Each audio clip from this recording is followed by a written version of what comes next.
So without further ado, Art Tomassetti.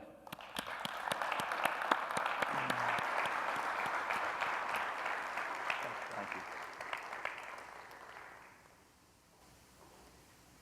Captain's log, start date 2280.5. We've just received a distress signal from a Federation freighter stuck in the neutral zone. Our choices: attempt to rescue the freighter, violate the neutral zone, risk intergalactic war, and put the lives of my crew and my ship in danger. Or do nothing and condemn that freighter to almost certain capture and possibly even death. So for those Trekkies in the audience, and I won't ask you to raise your hands because I can tell by the looks on your face who you are, you will recognize this as the Kobayashy Maru scenario. The test given by Starfleet Academy to its cadets to figure out how they would deal with a no-win situation. But why would I be talking about a no-win situation when our theme today is boundary disruption? Well, here's why. I believe that that line between the unlikely and the likely, between the improbable and the probable, between the impossible and the possible, is a boundary. And it's a boundary that we have to deal with more often than we like to think.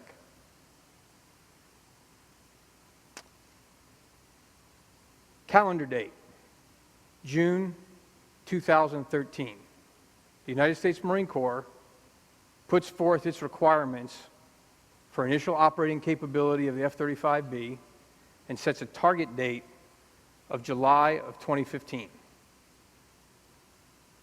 Upon receipt of those requirements, we do a lot of analysis and determine over the course of several months of analyzing all of what was required that at best we would be able to achieve those requirements somewhere in the May of 2016 timeframe.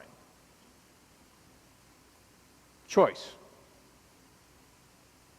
achieve all the requirements and miss the target date by almost a year, or meet the target date but fall short on the requirements.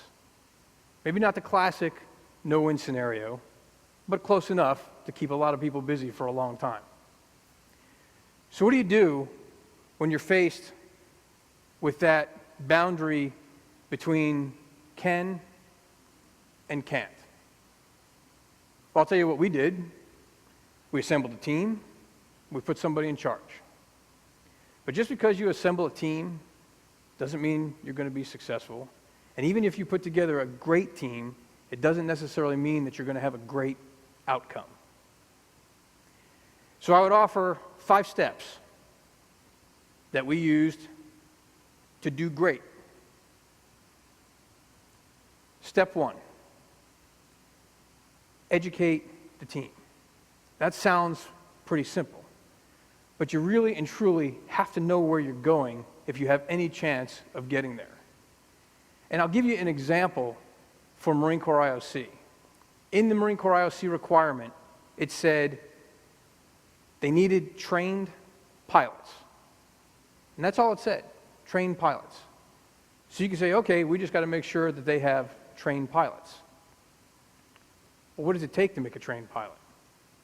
Well, to make a trained pilot, you've got to have awareness of their syllabus. You've got to have awareness of their support requirements. You've got to have awareness of their sortie generation capability, of the aircraft capability, of the courseware, of the simulators, of their instructor profile, of their student throughput profile. You have to have awareness of all those things in order to understand if you are going to be able to achieve trained pilot. Educating the team showed us where we were going. Step 2, instill a sense of purpose. In hard endeavors, in challenging endeavors, just punching the clock from 9 to 5 is more than likely not going to get it done. People have to know the why of the thing, the why it matters.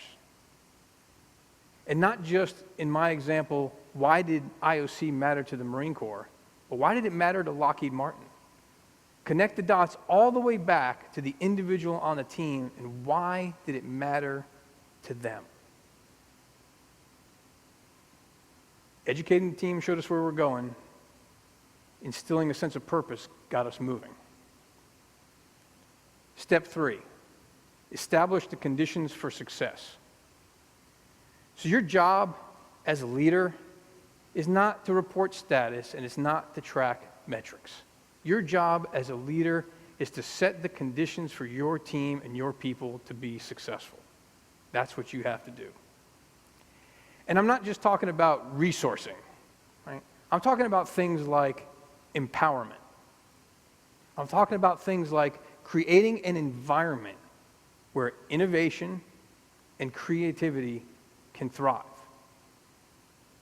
And it's not just the innovation things like, oh, well, we have these 2 serial processes, and we'll run those in parallel and save some time. That's not the innovation I'm talking about. I'm talking about the innovation that when somebody says it, and everybody's sitting around a table drinking their Coke or their coffee, 3 or 4 people spit their coffee out and say, you want to do what? I'm talking about that kind of innovation. Creating an environment where somebody can say, we got to stop because this path is not going to get us there. And they got to be able to say, we need to stop when everybody involved doesn't even want to see the train slow down. That's what it means to establish the conditions for success. And I will tell you, from Marine Corps IOC, we needed all of the above. Educating the team showed us where we're going. Instilling a sense of purpose got us moving. Establishing the conditions for success gave us the path to get there. Step 4, inspire. This is a hard one. It's one thing for you as the person in charge to be inspired. It's your job. It's your potential future at stake. Pretty easy for you as the person in charge to be inspired. But how do you get the person whose future maybe isn't at stake, who it's one of the many things that they do, to be inspired? And inspiration is what gets you through the bad days. Inspiration is what gets you through the challenges. Inspiration is what gets you through the failures. Educating showed us where we were going. Instilling a sense of purpose got us moving. Establishing the conditions for success showed us the path to get there. And inspiring made us want to go. 5th and final step, Overwatch. That's a very military term, and I'm sorry, but that's what I've got in my lexicon. And most people in this step would probably want to use something like a word like supervise. Overwatch is different. Overwatch is, I have visibility on what's happening. I know what my people are doing. I know what my team's doing. I'm in a position to support when it's the right time to support and when it's the right time to step in. But I'm also in a position to see what's out in front, to see the enemy, to see the threat, to see the next challenge, the next obstacle, the next hurdle. That's what Overwatch is. And I'm ready to step in and intervene because I can see both what's coming and where we are. 5 steps. And I saw people writing it down, but I made this really easy for you. If your acronym brain is playing in the background, educate, instill, establish, inspire, Overwatch. E-I-E-I-O. I dare you to forget that when you leave this room. So how did Marine Corps IOC come out? The Marine Corps declared IOC on 31 July. of 2015, inside the target date that they were going after. Almost 11 months ahead of where the predictions said it would be. They declared IOC with all the requirements that they needed in place.